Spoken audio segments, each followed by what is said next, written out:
empowering you to live a life fully charged. This is 7,000 Volts, Living an Electrified Life with L.J. Tucker. Welcome back to another episode of 7,000 Volts, Living an Electrified Life. Thank you for joining us. Today's topic, becoming an arborist. I have a special guest, and I'm honored because this is a living legend in this area, and in this industry. My teacher, my mentor. Welcome to the show, Mr. Alan Mayberry. Thank you for having me, LJ. Man, I appreciate it. Pleased to be here. Man, you're busy. You're very busy. It's been a while trying to get you here into the studio. I mean, your knowledge on trees, just the infrastructure that you bring to the tree industry is just like it's unmatched. It's like I always tell you, you're the walking Bible when it comes to the tree industry. There's times I'm in the field and I get stumped on a question and you pick up the phone and you're able to help me out of that jam of identifying something or telling me something that I need to know. When I first sat in one of your classes over 10 years ago, it was like you were speaking French and didn't even know it. Because I was like, what in the world? But you simplified it to where I can understand it and relate it to what it is that we do. So tell us what got you into the tree industry and what gave you your love for trees. Well, I think some of it is innate. You know, when I was young, I mean, I spent a lot of time, honestly, in the forest and woods, growing up in Clearwater. At that time, I'll be 75 in my next birthday. Now, in Clearwater at that time had a lot of woods, and I spent a lot of time in them. And I started working for the city in 1973 in parks. So I was in the green industry, and I was working in the nursery. I was working in forestry, but I actually did not intend to have a career. I started in St. Pete Junior College in the early 70s, and actually wanted to be a literature major. I wanted to be a writer. And I took a class in ecology, and as extra credit, they had you got to go to North Carolina on a fall rafting trip.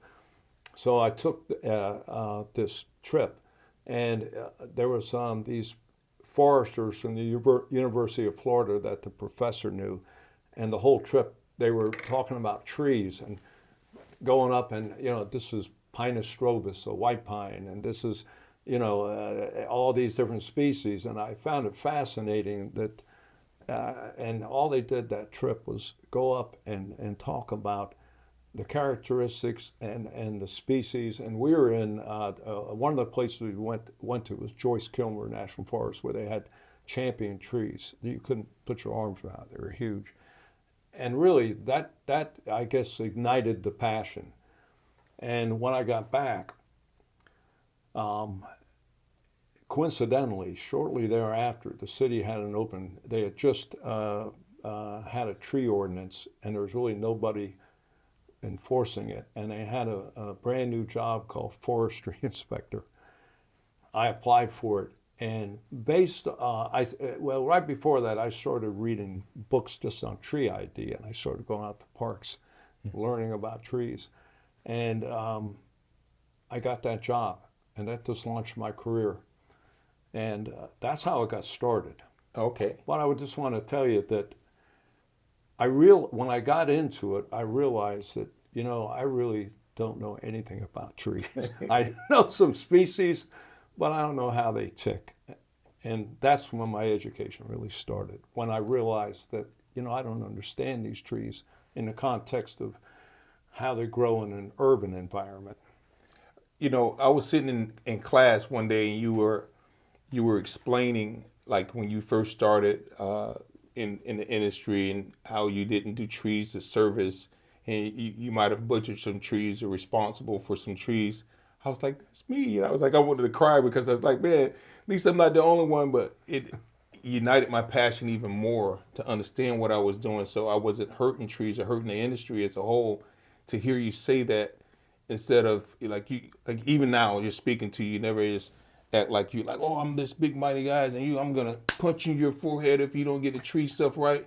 No, you made it understanding. You made it come alive to me, and it made me want to stick with it even more, to grow, to be one of the leaders in this industry, to understand my craft and develop that love of trees that I have now. And it's just fascinating. Every time I'm at an event, a tree event, and I hear you speak, or I call you on the phone, I'm like, man, that's what it is. I remember we was doing something for the city of Clearwater on a project with Keystone, when we was putting in the trail over on Druid. And I would just sit back, listen, say, yeah, that tree is low energy, so we don't have to really worry about saving that one because it's already compromised. I'm like, man, where's he getting this stuff from? He don't have a book. He don't have anything. I'm like, how does he know that? So I'm like, how did you know that tree was low energy? He said, well, look at it. You can look straight up to it through to the sky. You know, that tree's on its way out of there. And so little tips like that just help hone my skills in my craft, because I'm a horrible salesperson. So if you taught me to even further educate people when I talk to them, and I never try to close. And so when you want us to do the tree, I never ask that. I'm like, okay, we'll write up an estimate and we'll get it sent out to you. They're like, oh, you're not going to give me an estimate today? I said, well, if my office get around to it, they will, because I just want to educate them. And in return, they said, we never had somebody take time to educate us. And then to me, in this industry, you really can't sell. I know that may sound cliche, or people like, oh, that's what you're in business for. I'm like, nah, I'm in business to grow. The sales will come, and they do. Yeah. But I don't have to ask for it. I just educate. And when you educate, people have a better understanding of what's about to go down on their property, so there's no confusions later on. Versus, hey, this is going to cost you $2,000. We need half of it right now. Like, it's people actually do that. I'm like, and you paid them? Yep, and we never saw them again. Now, everybody don't do it that way, but I don't ask for the sale. There's no need to. We're very busy. God has blessed us abundantly. I really believe in the educational part of it. Then it just becomes easier and easier as we navigate forward. Go ahead. You know, this is why I spent 32 years teaching and never charged a penny for it, because of people like LJ. That's is music to my ears, because education is everything. You're right. And I wanted to tell you that, you know, we learn from our mistakes. Yes. I had a very unique experience in that back then, no one killed more trees than me, because I had a task. It was fledgling, brand new industry, and Clearwater was developing rapidly. And it was my job to save trees. At least that's what I thought, you know. And we were doing things from whether it was a 7-Eleven or a mall, a shopping center. I had to save trees. I thought I was supposed to save every tree. So we're saving trees in little islands. And, you know, they're cutting the roots off. And I had the benefit of being able, which very few people have ever had. I would save a tree in an island, and you know, 6 months later or 2 years later, I would be driving by the place, and the trees, some of them made it, but most of them declined or died. Some fell over. Mm-hmm. I had a tree that fell on a kinder care. I was driving down Sunset Point Road. Here's this 60-foot pine tree laying on top of a kinder care, one that I had saved. and luckily, I was so afraid, I went around the block. I had to steady my nerves. I hope no one got hurt. I came back. The place that went out of business, it was closed. That was when I knew. I said, you know, I don't understand trees. This was early 80s. So I found out about this guy named Dr. Alex Shigo, and he was the father of arboriculture, because there was no ISA back then. There was no certified arborists. So I had to go to North Carolina to the Appalachian State University, and I studied under him. I learned about trees. I learned about tree biology, because I knew there's no substitute for education. You had to understand tree biology, how trees, how they tick, what makes them grow, what makes them die. So, and then, I knew that I had to teach. That was my mission in life, was to teach arborists. And about 5 or 6 years later, the ISA started the Certified Arborist program. And I was one of the first people in the state to be certified. So fast forward to, those classes we did, people like L.J. Tucker coming in. Yeah. But, I had over close to 500 students through the years. And, some of them would get the certificate, some didn't do a lot with it. A select few did a lot with it. You're one of them. And I mean that sincerely.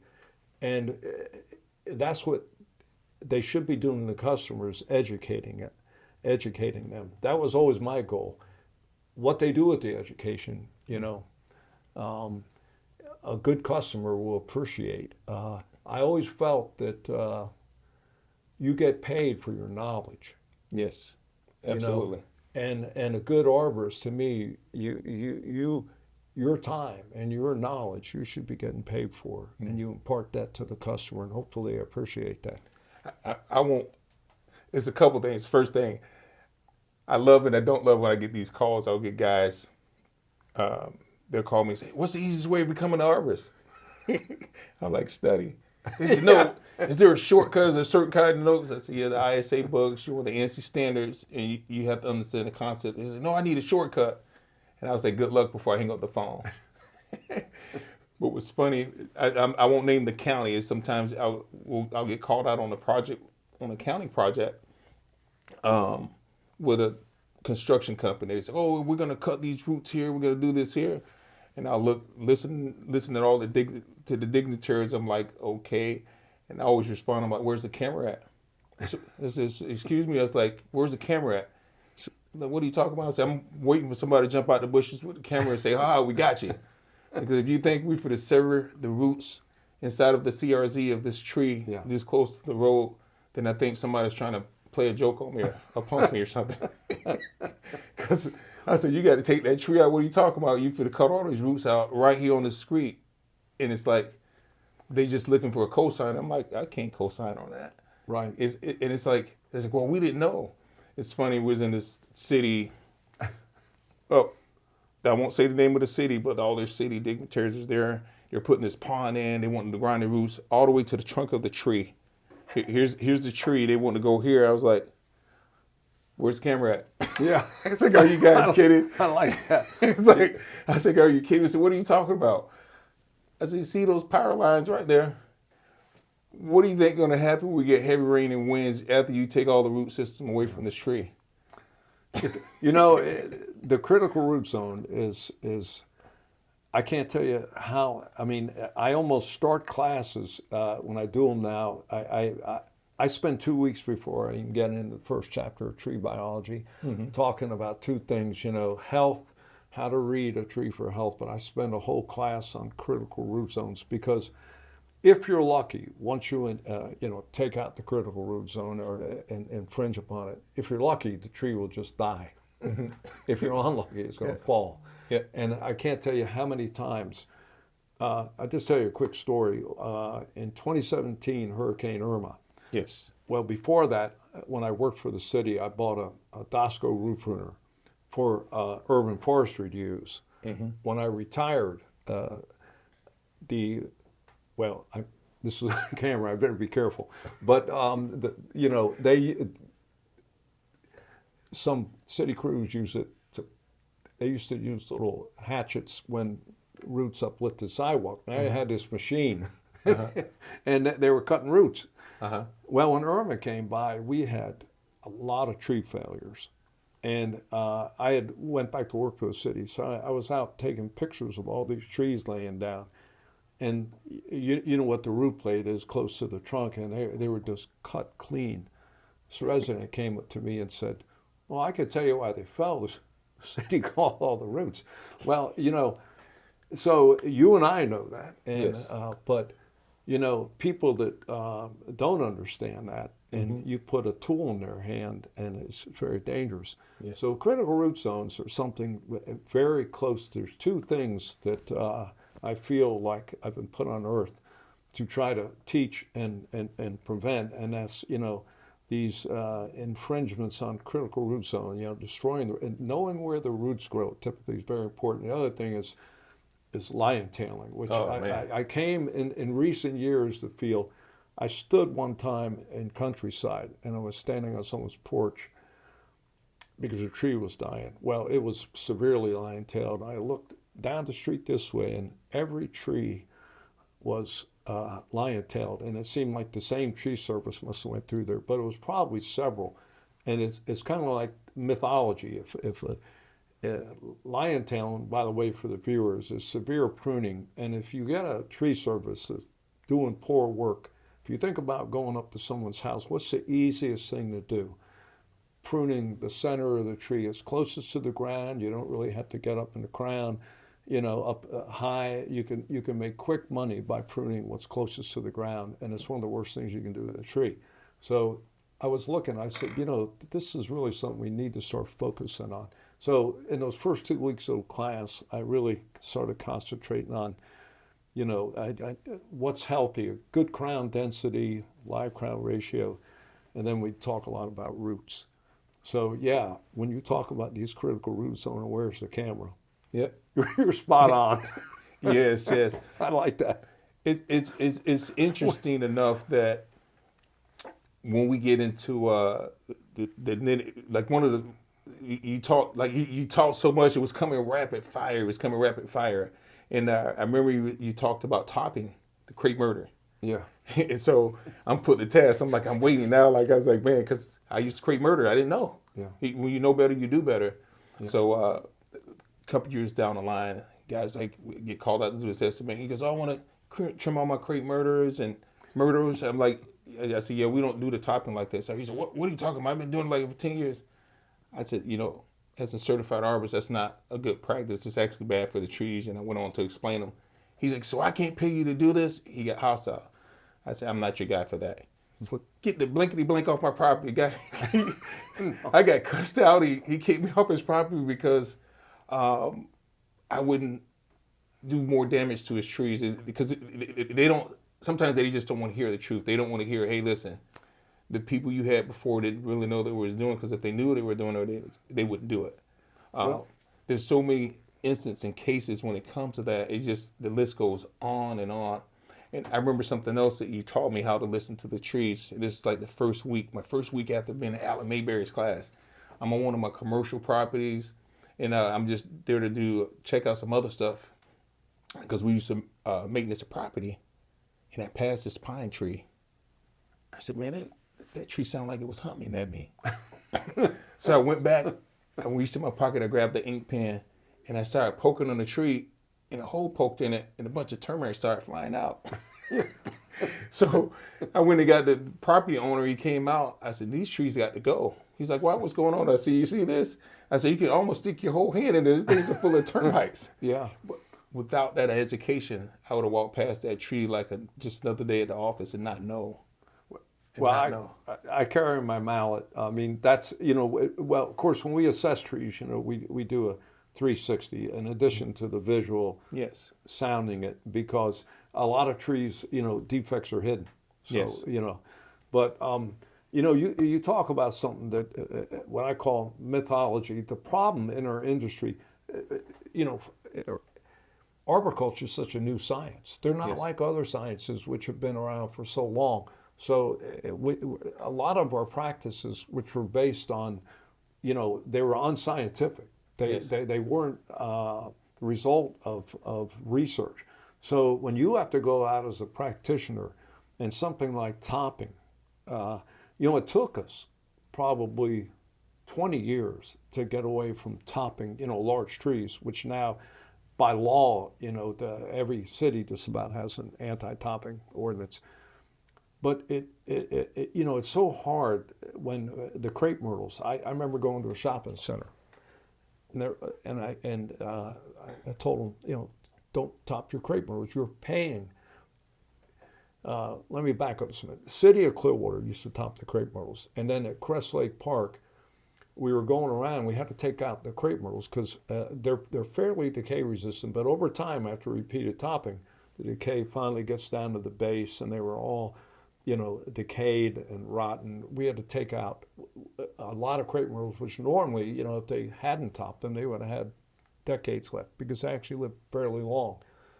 So we never top crepe myrtles anymore. So I was telling these people, if you keep doing that, and there's a restaurant in Clearwater where they had to take them all out. I don't want to name names. So I was trying to convince this shopping center, quit topping these. You're paying money to injure your trees. And a lot of times the response you get is they think that you're, A tree hugger, you don't know what you're talking about. Yeah, well, that's the thing. They don't trust you because they see other people, and if they're doing it there, they're doing it there. And, especially now, and I'm a city person, and I don't have a dog in the fight. I have no reason to lie to them. But the hardest sell is tree services. They think of you. But here you are, walking away from work. You don't have anything to benefit, but it's still hard. It's like with the structural pruning, it's so hard to sell to people because it's unconventional, and that's why when I go out, I'm typically loaded with stuff from the state, from the University of Florida, who's the agricultural school. I figure, if you don't believe me, this is the research, and if you don't believe that, well, I don't know where else to go. Yes. So I don't want to open this topic all the way up. So I'm just going to ask this question. What can we do as an industry in the state of Florida? Because we don't have regulated, there's no license required for it to do what we do. Polk County, as a county, doesn't have a tree ordinance. If I went to Polk County, I don't need a permit to take a tree out, period. And so that's a problem because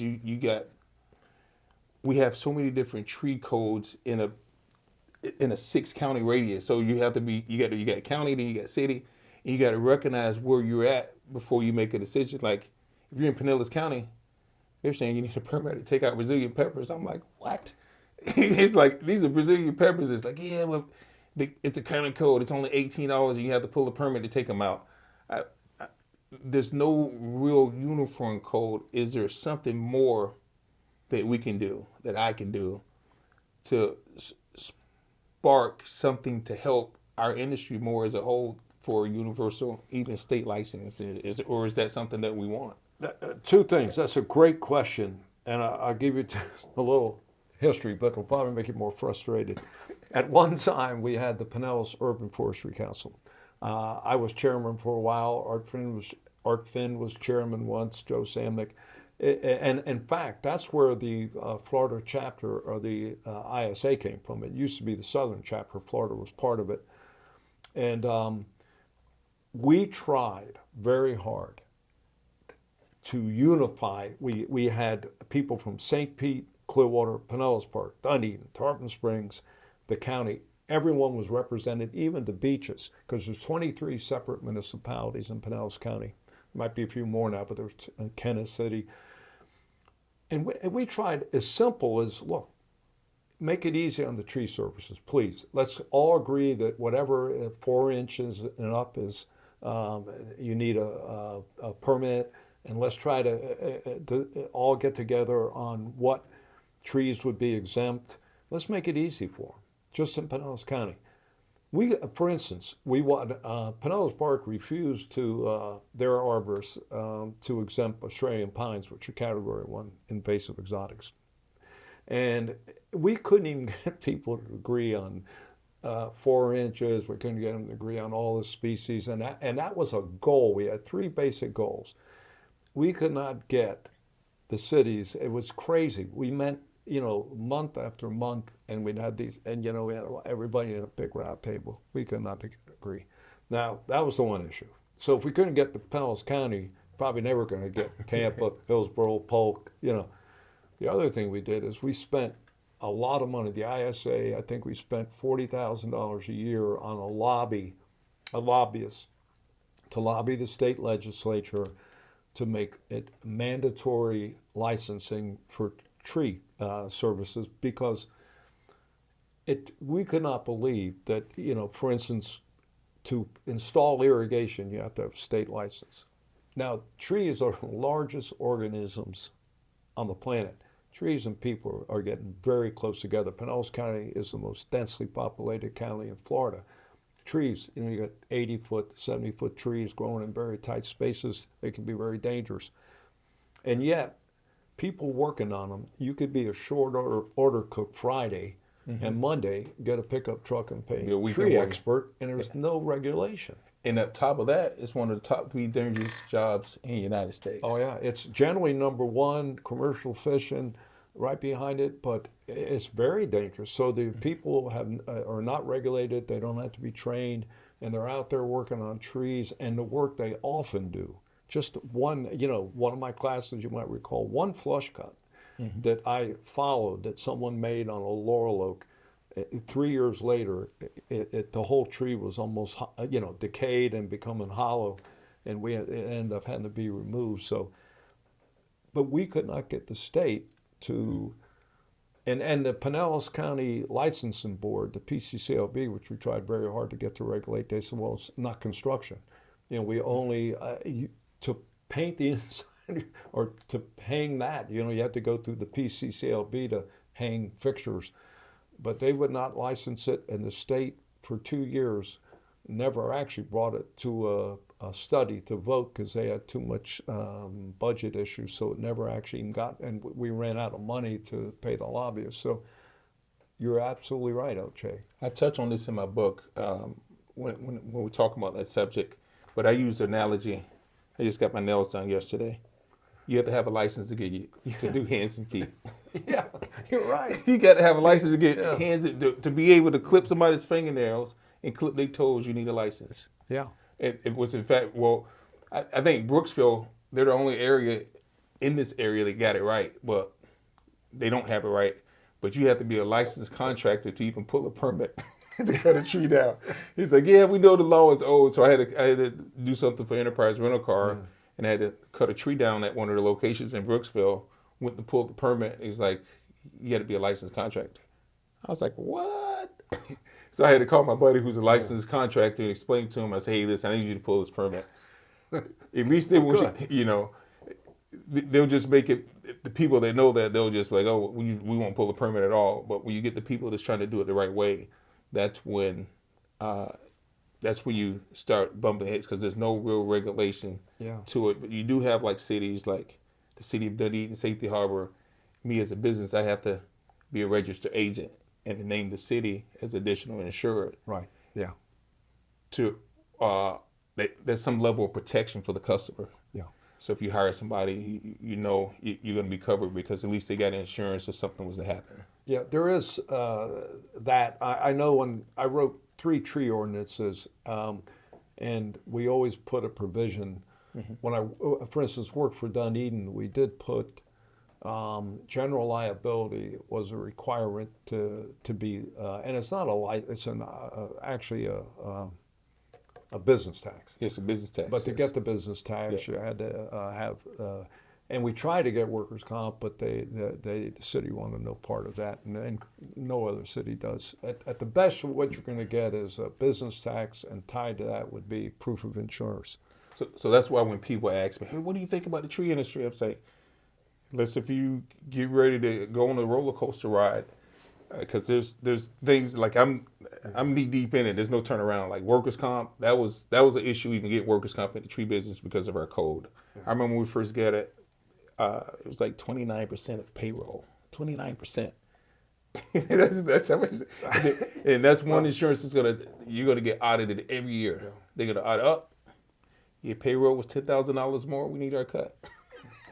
It's a tremendous expense, and what we found one time, because we did a study, is very few percentage of the tree services actually carry workers' comp, and a lot of them use independent contractors. And they kind of exempt themselves through the state.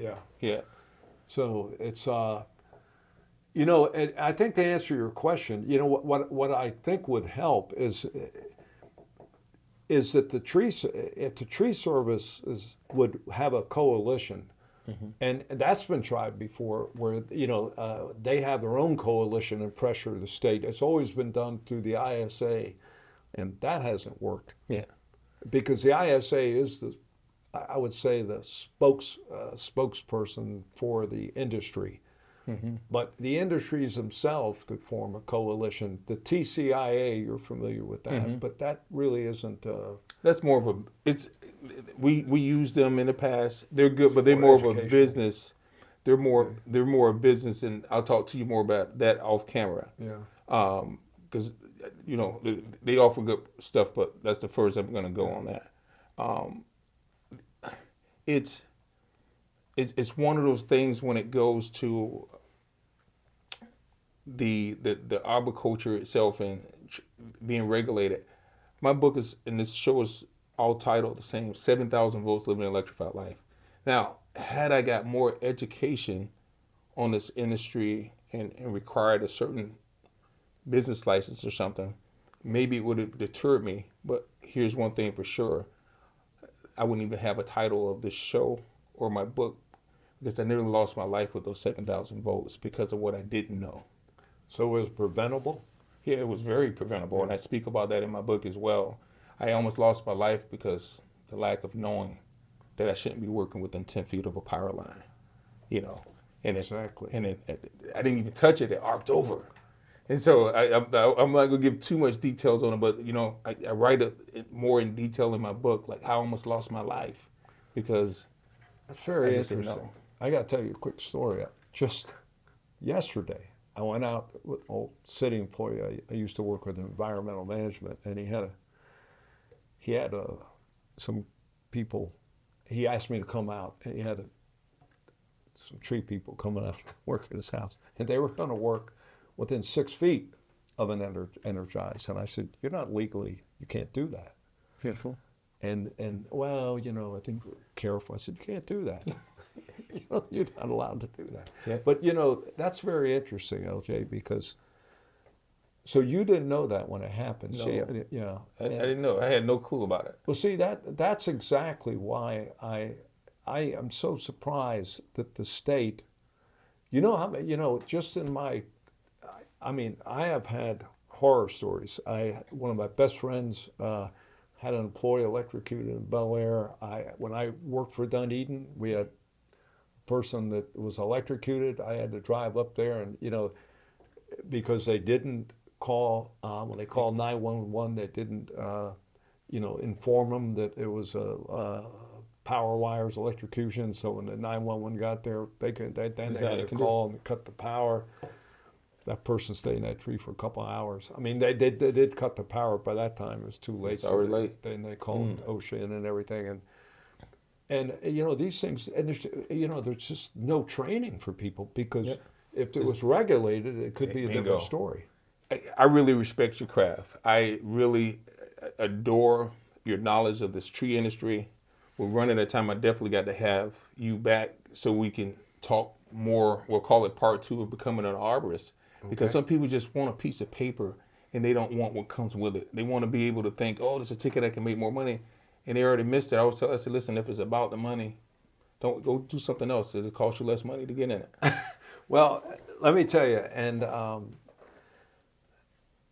glad you mentioned that because I will tell you this, and I tell this to every class, but it doesn't resonate with everyone.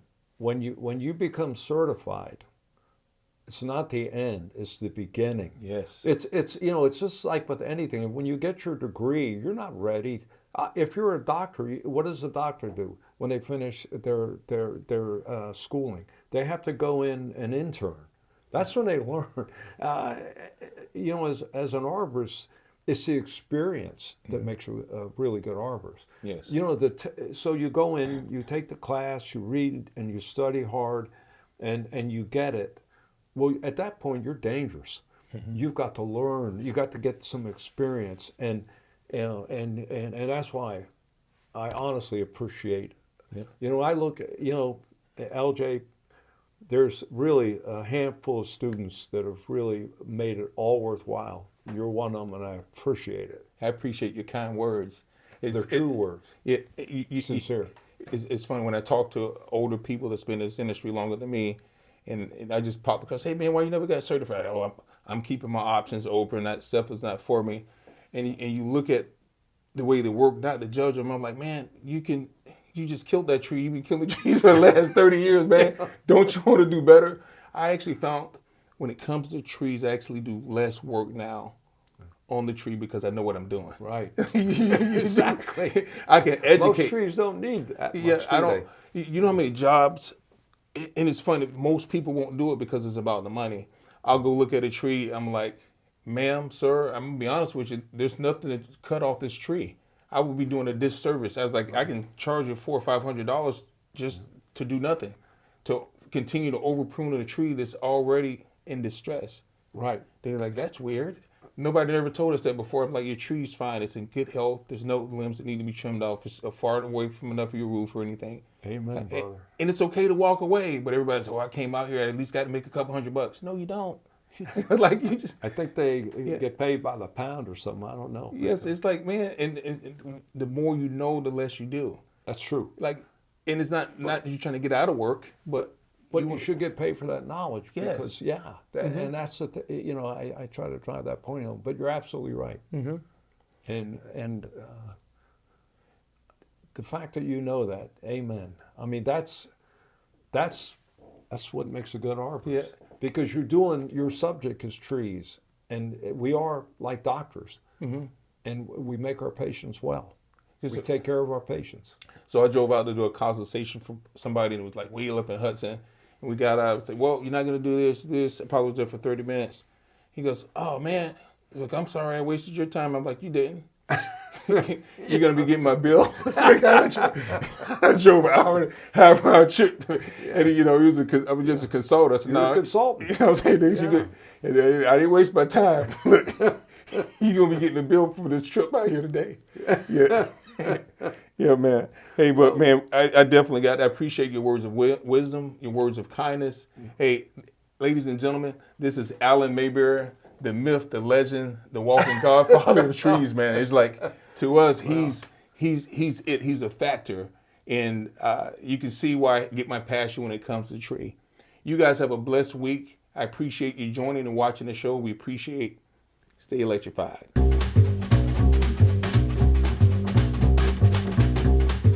This has been 7,000 Volts, Living an Electrified Life, available on YouTube and your favorite podcast app. If you enjoyed the show, don't forget to like, comment, share, and subscribe. For more information, visit us on the web at ljtucker.com. Remember, stay electrified.